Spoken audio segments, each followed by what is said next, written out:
Sugar and Spikes is a science-backed and semi-sarcastic mental health podcast for a new type of business leader. Mental health concerns are occasionally addressed, but this podcast is not intended to diagnose or treat any condition, mental, physical, metaphysical, or otherwise. That's a job for your doctor or therapist, not a podcast. Now that we've got that out of the way, let's get on with the show.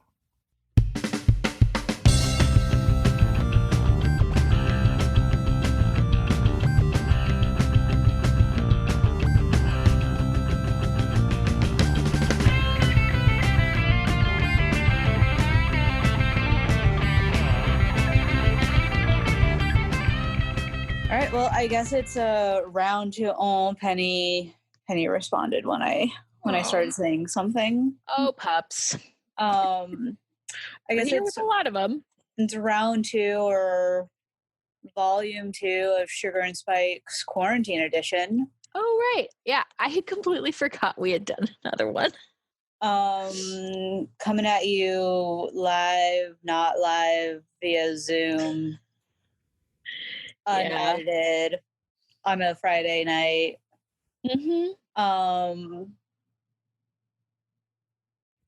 This intro's bad. Okay, hold on. It's okay. It doesn't have to be good. We're not in a time of like typical, right? So like it'd be crazy to think that we can put up like, I always feel like we're kind of fun and bubbly like at the beginning, and I'm like, I just don't feel bubbly right now.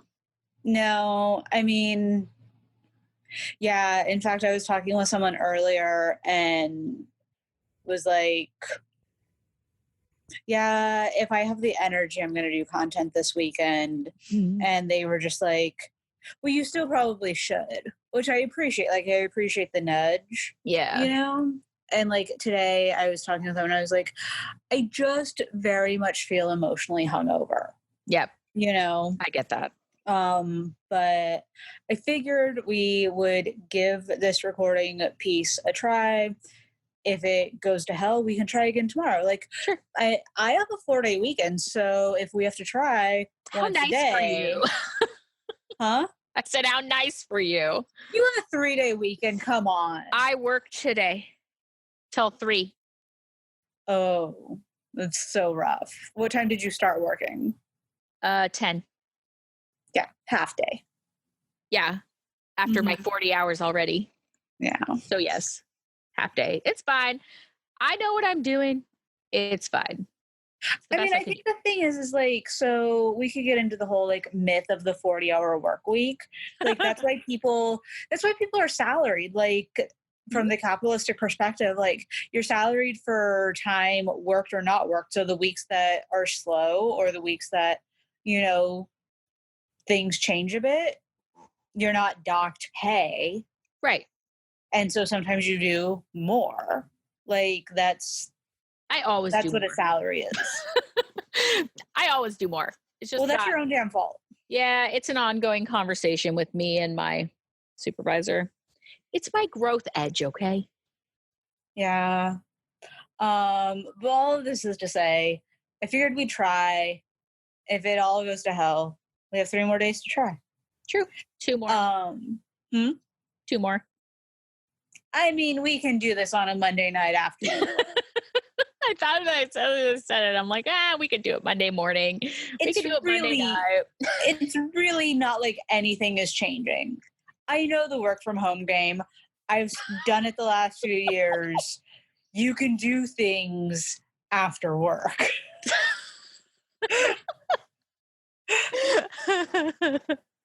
Okay. I defer to your expertise. Thank you. I'm quickly assuming my reign as like queen of the shut-ins right now. I mean, honestly, like how long have I been work from home? Like 3 weeks, right? Yeah. And I think I like text you like every day, like this is really fucking hard. I feel like I do more and at the same time do less and at the same time do more. Mm-hmm. It's just a really weird, like, place to be. Yeah. I don't know. Anyway. No, I mean, like, working from home, it's a skill set, you know? Like, it takes a different level of time management. It takes a different level of energy. Yeah. Like we were talking about just even the distractions that come with pets, like even if you don't bring kids into it, or like just on even a subconscious level of, well, I wonder if I could run the dishwasher and do some laundry and then get some work done and then move everything and then try to, like use like what your breaks would be to like move household chores around. And then it's like, well, maybe I shouldn't. Like it just adds like layers of complexity, like it's not as luxurious or fancy as people think. And I've talked about this so many times on the podcast where like, yeah, I work from home. I don't have a commute. I'm still waking up around like 9ish and going to bed around 3. And 9ish is on a morning when I'm not teaching at 7 a.m. So my days are packed and it's all at my house. So just this idea of we're not going anywhere doesn't mean that our time is suddenly free, which is not the topic that I originally intended for today's episode. Right, because I was like going down this rabbit hole, right?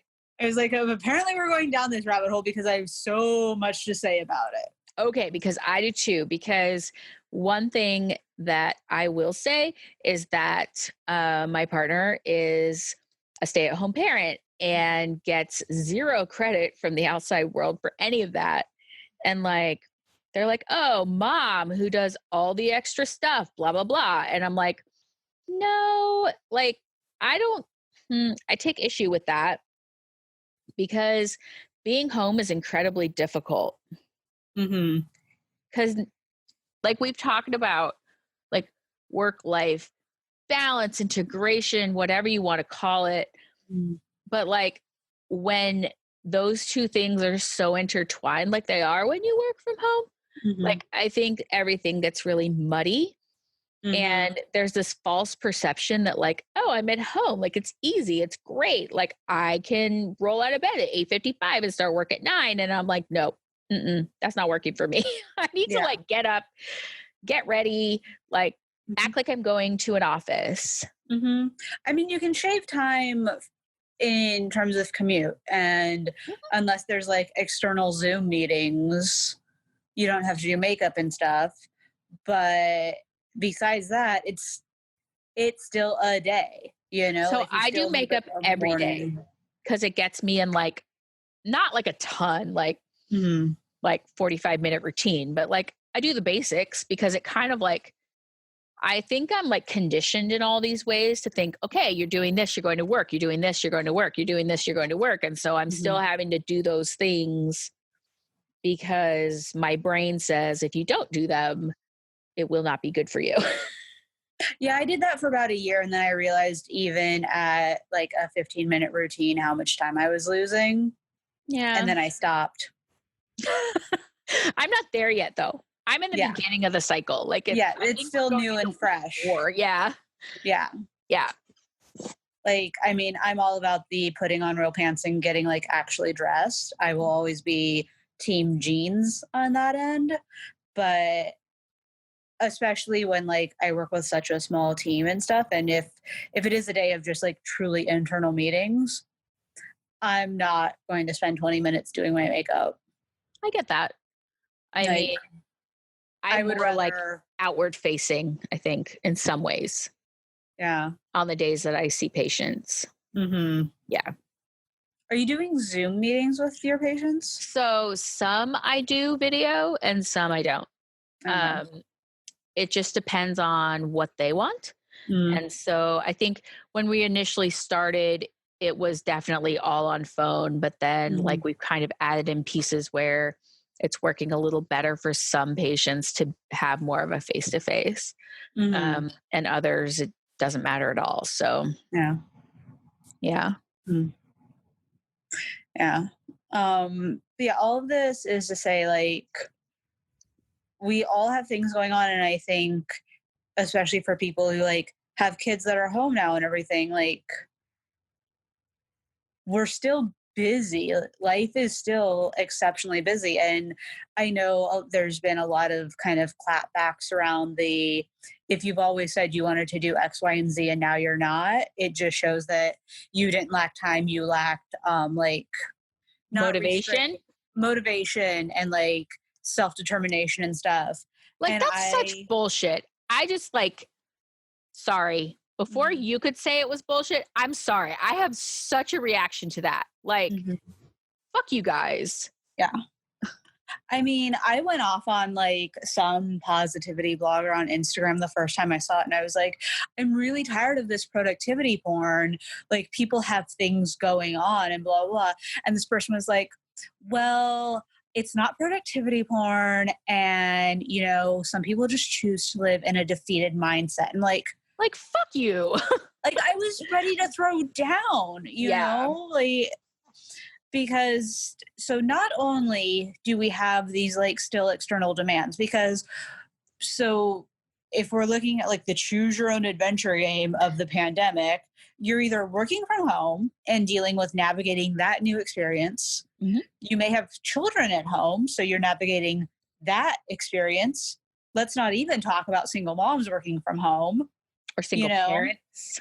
Yeah, single parents. So there's that. And then say you did lose your job, because a lot of America and a lot of international folks have lost jobs. Yeah. You're dealing with this mental stress that is going to trigger, like, it's going to require so much energy to just process. Yeah. Because losing your job in a good economy is bad. Yeah. Losing your job in an unprecedented situation terrifying. Has got to be awful. Yeah. So, like, I hate that people are treating this like some sort of yoga retreat. Like, really? That's gross. Not fucking appropriate right now. Yeah. It's really, really gross. Because on top of all of these things, we all have people and family members and relationships that we're worried about in terms of if they catch it, like, you know, and other things. Like, we all have the external pressures that we've always had. And it just added onto that. Pandemic added. So, like, it's not like doubled. It's like to like the 9th, whatever. Yeah. Whatever. Yeah. So, and I think we all handle that differently. And it's interesting because I understand the need to be like, okay, well, this is the time to do X, Y, and Z. Like, I understand that, because even though as of right now, nothing about my situation has really changed. I work from home. I have, you know, all of those things. I think because of the productivity porn, I'm like, I should be doing more things. Well, you know, and I think that's just America's obsession with like, be productive. Sorry, go ahead. Well, I would argue that it's like it's a sort of like hunter-gatherer instinct where it's like, I feel like resources may be scarce soon. What am I doing to prepare for resource scarcity in terms of like, I'm learning Russian. Like, it's so stupid. Like, mine was working on a book and stuff and like learning Google Analytics. Okay, but that's different. That's not what people are talking about. People are like, go on and learn your fucking Pinterest self. Like, go on and do this. Go on and do that. There's like all these new classes. Like, you could be a judo master. I'm just like, this is stupid and not appropriate. You know what I mean? Very different circles.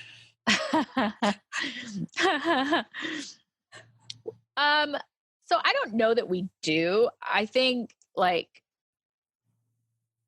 what's come at me from at least a work perspective is is probably very different. But like, in any case, like, I think I was talking to you about this. Like, there was no grad school class about how to help people navigate a pandemic. Like, I don't know. Yeah. But I think if you take what, you know, we do know is that we're probably all running in that limbic part of our brain and very much in like a fight, flight, freeze kind of a situation. And Mm-hmm. I think sometimes that like positive vibes only kind of tribe, like Mm-hmm. I can't stand how loud their voice is sometimes. I'm just like, Oh, I was going to say, calm I down. think even now, so I want to say that was like, we're watching society ride the wave of change, right? So it was like the first couple weeks, everyone's like, I'm going to be super productive.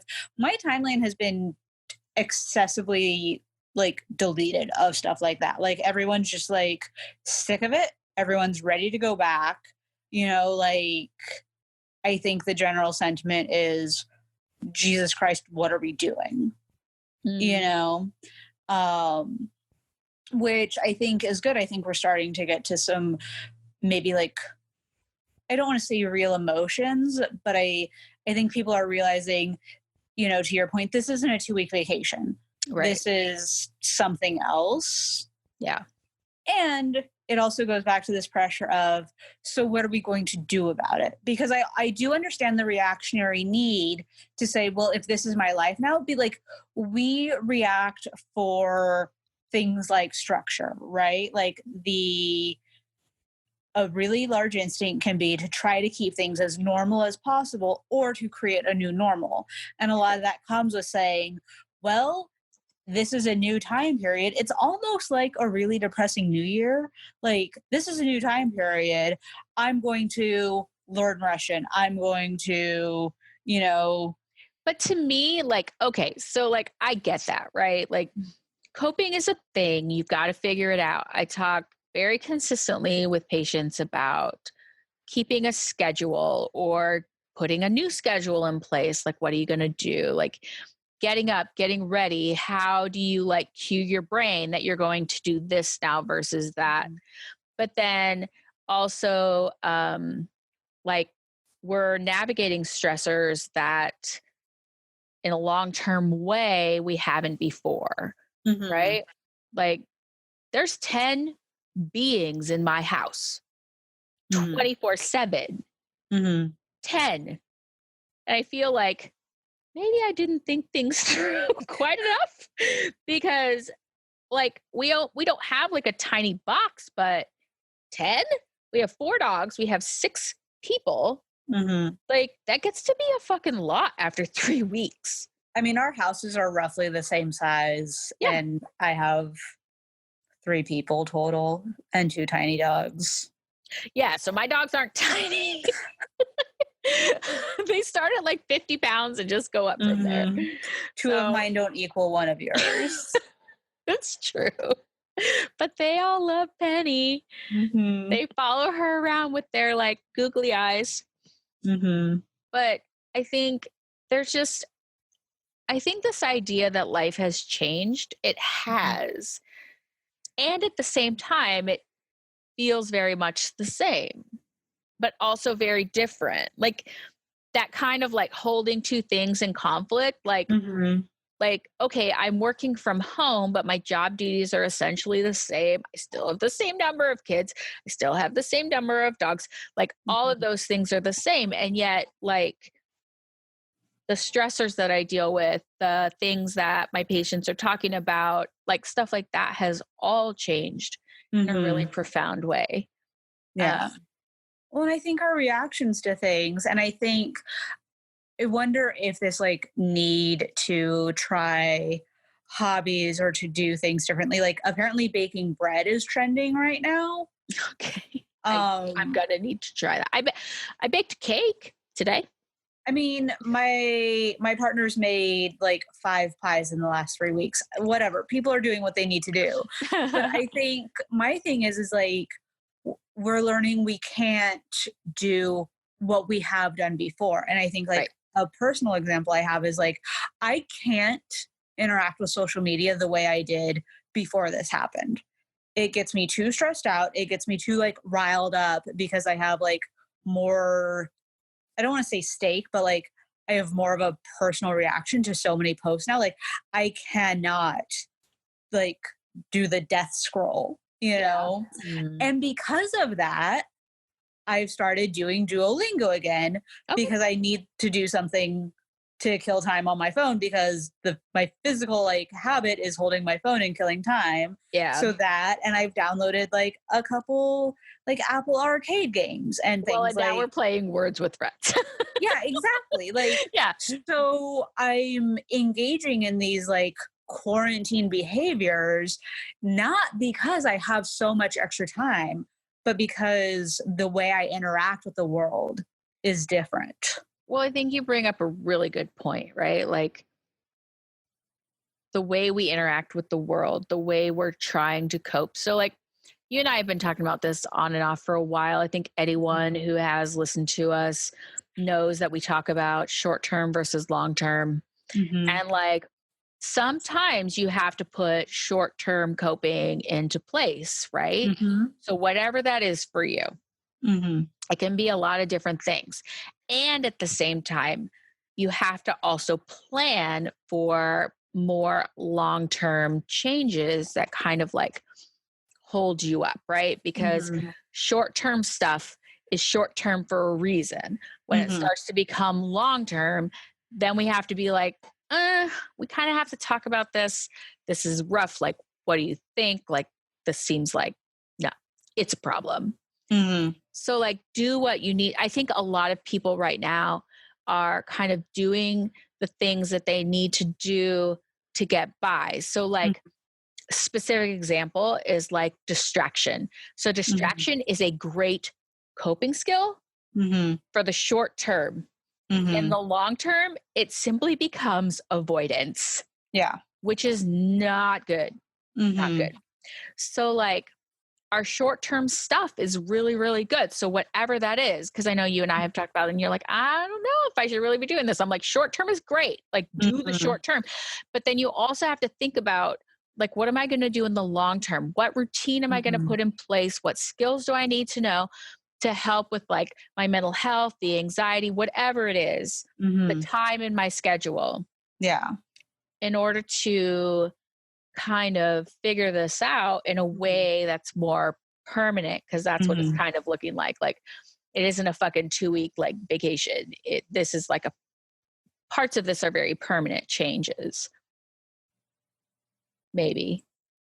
I really hope not. You don't seem to agree with me.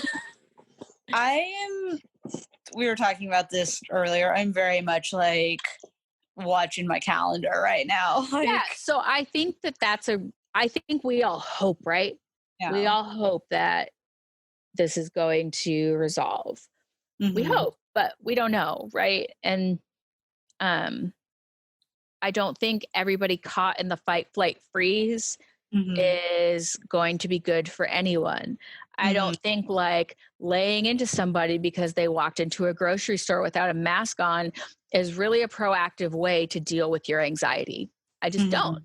You know what I mean? So like sooner or later you have to get off like that amygdala limbic train and into something more intentional. Yeah.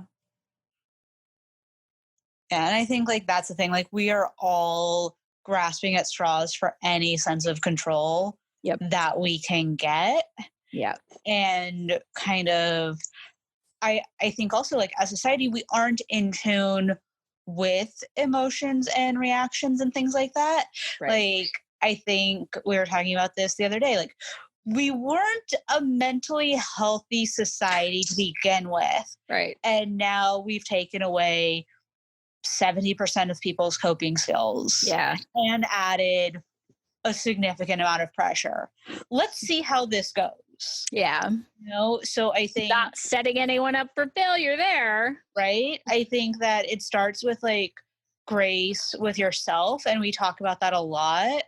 Yeah. And that's really hard because, I mean, to your point, in terms of like Americans' obsession and like Western society's obsession with success and go, go, go, like I know that giving myself grace and processing things is a necessary step to moving forward. And when that happens, I also switch to I need to stop. I need to just keep moving forward. Right. Like this, like emotions go away. Yeah. I think that's a really good point because like it's this idea of like in order to deal with things, you're supposed to be like unemotional and rational and all of that. But like, I don't think that that's a very realistic, like, perspective unless you're a fucking sociopath, because this is an anxiety provoking situation. So if someone was to say to me, "Oh, I'm not anxious at all," I'd be like, okay. And I'd be like, hang on a minute. Let's have a conversation about this. I can tell you one person that would tell you that. And I would have conversations with them. I try to gently bring awareness. I'm not a super confrontational person. I do it in a more like empathic way. But like, this is anxiety provoking. And the thing is, anxiety, it promotes like, you know, the curve. Up here, it like makes you better, makes you try harder. That's what we're all good. Get over on the other side of that hill, it's like a downward spiral into nothing good. And so in a situation like this, especially with this kind of situation, like, what can you control? Because I even find myself doing it. Like, you're like, oh my God, like, what if this happens? What if that happens? What if this happens? What if that happens? But that leads us down a path like that. What if game is a really bad idea, especially right now. Yeah. So you have to be really, really deliberate about not doing that. Or talking or using. Ooh. Or you do that. It wasn't mine this time. Or you do that. Hey, stop. You're fine. Okay. Hey, stop. Shelby has lessons for the youngin'. But like, what was I saying? I forget what I was saying. What was I saying? Curve. Oh yeah. So like in this situation, you have to bring yourself back, right? To like, what can I control? What can I control to as close as like the immediate moment as you can get? What can I control right now? Okay, I can send this email, or I can work on this report, or I can walk my dog, or like whatever it is you can control in regards to like, I'm kind of like gearing it more towards like business type stuff, but and then doing that. Because the what if game leads you really bad places. Yeah. And I think it comes down to like, you can take a lot of action that is within your control. And I think this situation has shown all of us that we have much less control than we would like to acknowledge. Yeah. You know, and like one thing that I found myself just kind of like thinking through, or kind of just like going over my head the last couple of weeks, is the Serenity Prayer. Even though like I've never done like AA or NA, like I've worked with populations that have done that, so like that's why I know it. But I've just found myself like in times of stress, like reciting that, and it like I noticed it, and I was like, Jesus, I'm stressed. Yeah. So they call it the Serenity Prayer. You can call it radical acceptance. You can call it a whole bunch of names, but it's all the same idea. Yeah. Of like letting go of things we can't control in order to refocus our energy in a more effective direction. Yep. So I think it goes by a lot of names, but that's important too. Yeah. And like, I think, so folks don't know like the concept, the like at its basic level, it's grant me just, I can't remember it now. Grant me the serenity to accept the things I cannot change, the courage to change the things I can, and the wisdom to know the difference. Right. That's the concept. Yep. Which I think is maybe not in those words, but that idea of, you know, letting things go to have space to do other things. That's kind of, I would say, one of the more basic skills to get through the next however long. The thing I will say is it is a very simple idea that is much harder Oh yeah. to put into practice than nothing the about statement of it, you know? Yeah. Nothing about the next few months or years is going to be easy. No. And anyone that says this is your time to step up and shine has some really good beachfront property in Arizona for you, you know, like Yeah. I think so. I was on social media the other day. I don't go on there very much, but our resident stylist, who I love the most, she made a really good point, which was that sometimes when you're now in the house, when you're not used to it, and you have mental health concerns, and your partner or your kids or your whoever, your roommate, whoever also has mental health concerns, then this is another aspect that we're not thinking of. We don't have to really go into it today. It made me think of that because I think we need to think more deeply about how this is really affecting how we live, how we interact, right? Like you're used to not being in the house together and now you're in the house together like 24/7, and like you cope in, you know, that you have kind of this coping style that isn't always the healthiest, and they have this coping style which isn't always the healthiest, and then you combine them together and it's like, what the fuck is going on here? So I think when you start to realize where those things are affecting you is the time to really reach out to friends, to loved ones, to therapists, life coaches, psychologists, psychiatrists, whoever are your people to kind of see your way through some of these things that we haven't talked about or haven't thought about before. You know what I mean? Yeah. Yeah. That's been on my mind since I saw it. I'm like, oh, that's really that's a good point. I mean, like, I know my relationships aren't the same just in general. Like, I know for a fact, ever since all of this started going down, like, I've been much shorter with people. Like, I have significantly less of a fuse. Yeah. But that's because the world is burning down, you know? It's understandable. Like, that's the thing. That's what you talk about like giving people grace, right? Like, you're going to be a little shorter. Things are like on fire. And like, so yeah, there's grace with yourself and then grace with others. And that's not that you have to be like a mat for them to walk all over, you know, like still hold boundaries. And also, like, in the words of that one song, like, maybe sometimes you just got to let it go. Right. You know, like if someone snaps at you, if your partner comes home from work because they still have to go into work and they're exhausted and stressed because it's crazy, because if anyone is going into work right now anywhere, it's going to be crazy. Yeah. Give them some space, you know? And this isn't getting into like serious topics like DV or like larger mental health issues. That's not what I'm talking about here. I'm talking about like stress levels. Right. And like being snappy. Yeah. I want to put that caveat in there. So we're not talking about like if you're having a like real safety issue, please do what you need to do to keep yourself safe.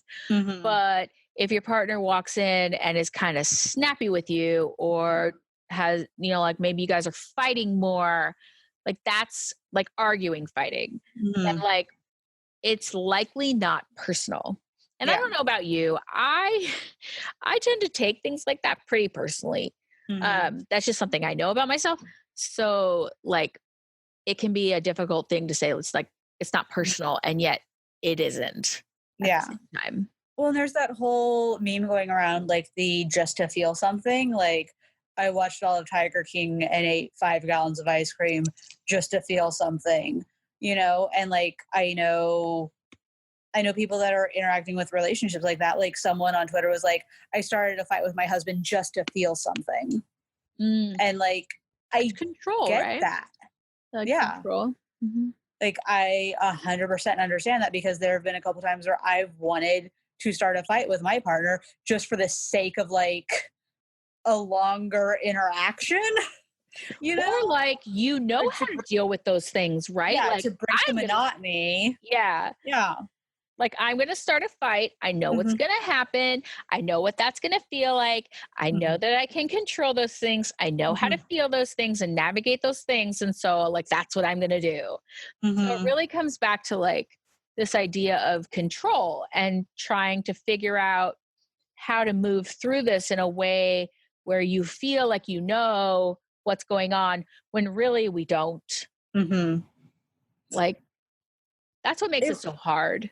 it was really interesting. So I was doing yoga the other day and I have pretty decent balance. Like I've worked on it enough, I can say that. But then one like they got to a point in the video where it was like, oh, one-legged stand. And they were like, and if you're feeling advanced, close your eyes. And I did that. And like standing on one leg, I can just like, I can bend, I can do whatever. I'm solid on my leg. The minute I closed my eyes, like I felt my muscles kick in. I was significantly less stable. I could not do half of what I could do with my eyes open.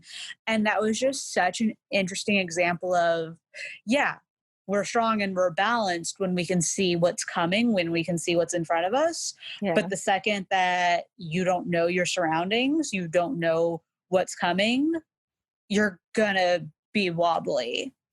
And yeah, I don't know.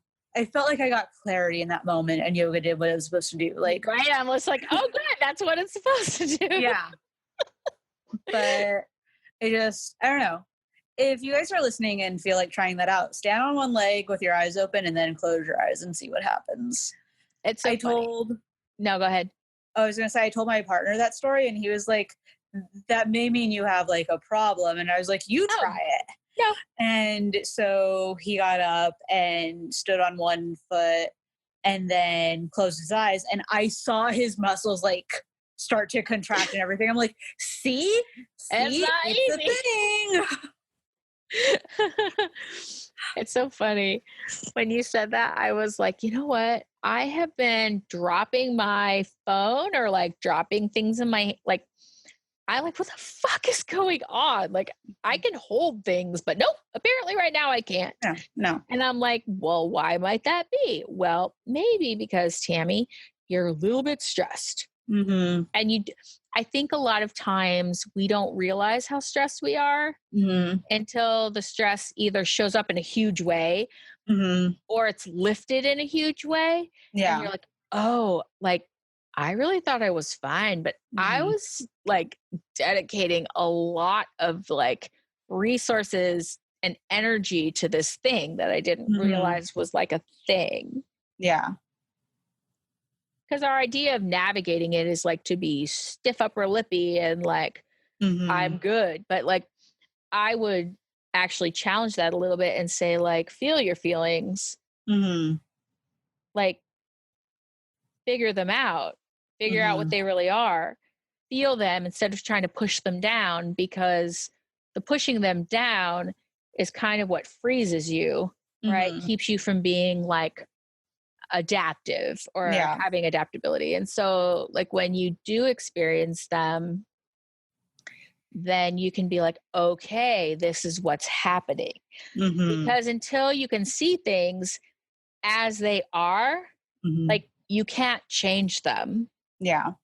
The paradox of change, you Mm-hmm. cannot change until you're like, okay, this Mm-hmm. is actually what's going on. And it doesn't mean Yeah. you like it, I think, because except at least in the English language, Mm-hmm. is has this idea of like liking attached to it, but that's not true. Just Mm-hmm. like this is exactly what's happening. Okay. Yeah. So now that this is happening and I can see that and I got it, how am Mm-hmm. I going to move forward and take effective action? So it's like that way with emotions too. If you're just like pushing them away, pushing them away, pushing them away, pushing them away, and you're trying to take action, and it Mm-hmm. kind of feels like I'm kind of spinning my wheels here. Like I have to Mm-hmm. do this and I get started, but I can't get it done, or like whatever, then Mm-hmm. likely you're not really seeing things accurately. And Mm-hmm. so, like, you have to kind of do a little bit of insight work around that or have somebody who's like a sounding board, like a therapist or a friend or whatever, to be like, well, do you think it might be this? Mm-hmm. You know? And that really like touches on the topic of distractibility when like why actually getting things done during this time is really difficult and why everybody is kind of falling into that like Netflix or reading or just things that, you know, don't require a lot of brain power. But I think that the idea of distractibility and a different take on productivity, I know we kind of touched on it earlier, but like how those fuel each other, I think that that's a good place to stop for next week. Okay. We can stop. Because I don't know how long this has gone. I have no idea either. We just kind of get on a roll and go. Yeah. And I'm also trying to not have to edit much. So there's a natural pause. Okay. Well, you know, I just hope people really get that, like, things are not the way that we know right now, and we're in uncharted waters. Mm-hmm. And so, whatever you're doing to navigate that right now, do it. Mm-hmm. And if you know it's not something you can sustain in the long term, figure out how you're going to move those long-term solutions and to kind of take that place. Yeah. And don't try and do this alone. That's my other thing. Like, yeah, please reach out. Well, I think like social distancing is such a bad name for this, you know, like if anything, it should be like physical distancing or something like that, because if anything, this has shown us that we all need people, even the introverts that think that we don't, like those of us that generally hate humanity. So connect with your people, whoever they are. Please. Yeah. It's hard. So, well, on that bright, shining note, yeah, sorry. We'll be back. We're trying to get back to weekly. We're all doing the best we can. So we're having grace with ourselves. And if you're listening and know us as a weekly podcast, have grace as we kind of come back. We weren't expecting to come back from a hiatus this early. We weren't expecting to come back from hiatus in this climate. So we're all figuring it out. Right? All right. All right. Talk to you. Be well, friends.